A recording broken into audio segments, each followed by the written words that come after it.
السلام عليكم مشاهدينا الكرام، ومرحبا بكم في هذا الخبر العاجل.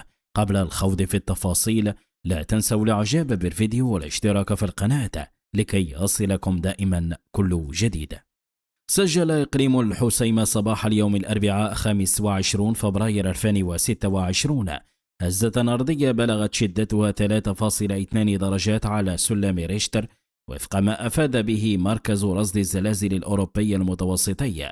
ووقع الزلزال في تمام الساعة 11:13 بالتوقيت العالمي على عمق 10 كيلومترات، مع تحديد مركزه بضواحي منطقة غامنين الواقعة ضمن الحزام الزلزالي النشط شمال المملكة. وعلى الرغم من أن مدة الاهتزاز لم تتجاوز ثواني معدودة، فإن الهزة أثارت حالة من القلق بين سكان المناطق المحيطة بالمركز، الذين تداولوا الخبر على نطاق واسع عبر مواقع التواصل الاجتماعي، مؤكدين شعورهم بالاهتزاز دون الإبلاغ عن أي خسائر مادية أو إصابات بشرية.